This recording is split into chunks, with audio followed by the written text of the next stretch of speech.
अविनाश, तुम मेरी बात कब सुनोगे? आखिर मैं तुम्हारी पत्नी हूँ। काव्या ने गुस्से में अविनाश से कहा। अविनाश बिना कुछ कहे घर से निकल गया। काव्या अपनी सास सुलोचना जी का बहुत सम्मान करती थी, लेकिन सुलोचना जी हमेशा उसे नीचा दिखाने की कोशिश करती रहती थी। आज भी काव्या सुबह जल्दी उठकर नाश्ता बनाती थी। अविनाश को सूजी का हलवा बहुत पसंद था, इसीलिए उन्होंने नाश्ते के साथ हलवा भी बनाया और सभी को सर्व किया। उसके ससुर रमेश जी ने बीच में ही टोक दिया। ये कितना फिजूल खर्ची है, सुबह देसी घी का हलवा। सुलोचना जी ने काव्या को डांटते हुए पूछा।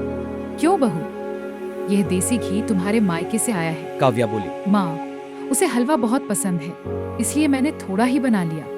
यह कहकर काव्या अविनाश की तरफ देख रही थी, इस उम्मीद में कि वह कुछ कहेगा, लेकिन अविनाश चुपचाप नाश्ता करता रहा।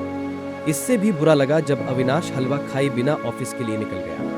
काव्या की आंखों से आंसू छलक पड़े। काव्या घर का काम समेटने लगी। इस बीच सुलोचना जी बाहर ड्राइंग रूम में बैठ गईं और बड़बड़ाती रहीं। अपना काम खत्म करने के बाद काव्या अपने कमरे में चली गई और रोने लगी। उसे अभी भी याद है कि उसके पिता ने कितने प्यार से उसे पाला और उसकी छोटी छोटी इच्छाओं को पूरा किया। शाम को जब उसने अविनाश से शिकायत की तो उसने सिर्फ इतना ही कहा, इस घर में सिर्फ माँ की पसंद का खाना बनता है, अब मेरी पसंद का कुछ भी मत बनाओ। काव्या ने अविनाश से बात करना बंद कर दिया। आखिर उसकी क्या गलती थी कि वह अविनाश से बहुत प्यार करती थी।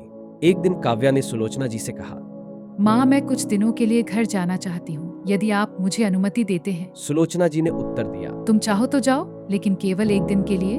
अगर आप यहाँ नहीं हैं, तो घर का काम कौन करेगा? संगीता के ठंडे व्यवहार को देखकर काव्या हैरान रह गई। मेरे माता पिता कहाँ हैं? वे तीर्थ यात्रा पर गए हैं। संगीता ने जवाब दिया। काव्या बैठ गई, सोचते हुए। क्या मेरे प्रति दिखाई गई मोहब्बत सिर्फ संपत्ति कागजों के लिए थी? काव्या जल्दी से घर से निकल गई। उसके पीछे गेट बंद होने की आवाज से वह समझ गई कि उसका जाना उसकी भाभी के लिए ज्यादा मायने नहीं रखता है। काव्या ने मंदिर पहुंचकर भगवान को प्रणाम किया। उसने कुछ नहीं मांगा, लेकिन चुपचाप प्रार्थना की।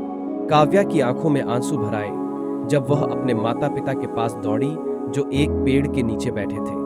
उसके पिता ने कहा, तुम्हारे भाई ने घर गिरवी रख दिया और हमें बाहर निकाल दिया। हम तब से यही रह रहे हैं। काव्या ने पूछा, अब क्या होगा? उसके माता पिता ने जवाब दिया, हमारे बारे में चिंता मत करो बेटा, अपने ससुराल वापस जाओ। दुखी मन से काव्या अपने ससुराल की ओर चली। आज उसे दुख था कि वह एक बेटी है जो अपने माता पिता के लिए कुछ नहीं कर सकती थी। घर आकर काव्या ने बड़ी मुश्किल से घर का काम पूरा किया।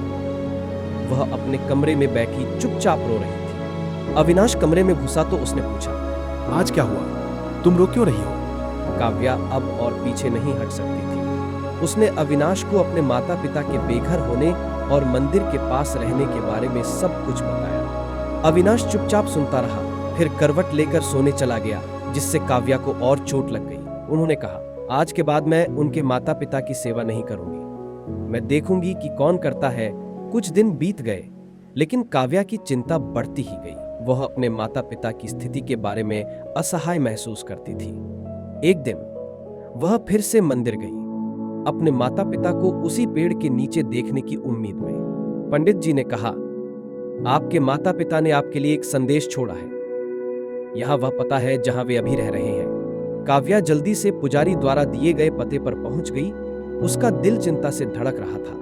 एक लड़की ने दरवाजा खोला और बोली, आप काव्या दीदी हैं, है ना? कृपया अंदर आ जाइए। काव्या ने अंदर कदम रखा और देखा कि उसके माता पिता सोफे पर बैठे हैं, आराम से और शांति से दिख रहे हैं। उन्हें देखकर काव्या के आंसू बेकाबू होकर बहने लगे। उसने उन्हें गले लगाया और पूछा, तुम यहाँ कैसे हो?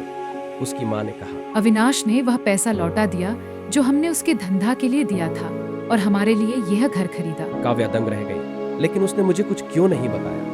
उसने पूछा। उसकी आवाज कांप रही थी। काव्या घर लौटी। उसके मन में विचार थे कि अविनाश ने उसके माता पिता के लिए कितना कुछ किया है। रात को उसने अविनाश से पूछा, तुमने ऐसा क्यों किया? तुमने मुझे क्यों नहीं बताया? अविनाश ने जवाब दिया, जैसे वे आपके लिए माता पिता हैं, वैसे ही वे मेरे लिए भी माता पिता हैं। मैं उनकी गरिमा की रक्षा करना चाहता था। सुलोचना जी दरवाजे के पीछे खड़ी चुपचाप अविनाश की बातें सुन रही थी। सुलोचना जी ने कहा कि वह पैसा तुम्हारे पिता का हम पर भरोसा था और हमने उसे ब्याज सहित चुकाया है। काव्या, अविनाश और सुलोचना जी एक साथ हंसे। उनके दिल हल्के महसूस कर रहे थे। अगले सुबह पूरा परिवार एक साथ नाश्ते के लिए बैठा। एक नई समझ की भावना उन्हें जोड़ रही थी। नाश्ते में काव्या ने फिर हलवा परोसा। इस बार अविनाश ने पहला निवाला लिया और बोला, एकदम सही है, बिल्कुल तुम्हारी तरह काव्या। हमेशा आलोचनात्मक रहने वाली सुलोचना जी ने कहा। काव्या, आज का हलवा पहले से कहीं ज्यादा स्वादिष्ट है। काव्या को सचमुच स्वीकार कर लिया गया। बाद में काव्या को उसके पिता का फोन आया। काव्या, तुम्हारा पति का चुनाव उतना ही अच्छा है जितना तुम्हारा दिल। धन्यवाद, उन्होंने कहा। काव्या ने अविनाश को कॉल के बारे में बताया। वह मुस्कुराया और जवाब दिया, आपकी खुशी मेरा इनाम है। पूरा परिवार घर के मंदिर में इकट्ठा हुआ, उनके आशीर्वाद और नई एकता के लिए एक साथ प्रार्थना कर रहा था। सुलोचना जी ने रमेश जी से कहा, हमारी बहू का दिल सुनहरा है। उन्होंने सिर हिलाया। हम भाग्यशाली हैं कि वह हमारे पास है। काव्या ने अविनाश की तरफ देखा और बोली, मैं खुशनसीब हूं कि तुम मेरे साथ हो। अविनाश ने जवाब दिया, नहीं, हम भाग्यशाली हैं कि हम एक दूसरे को पाकर भाग्यशाली हैं। और इसलिए काव्या के जीवन ने एक नया मोड़ लिया। असम्मान, प्रेम और खुशी से भरा।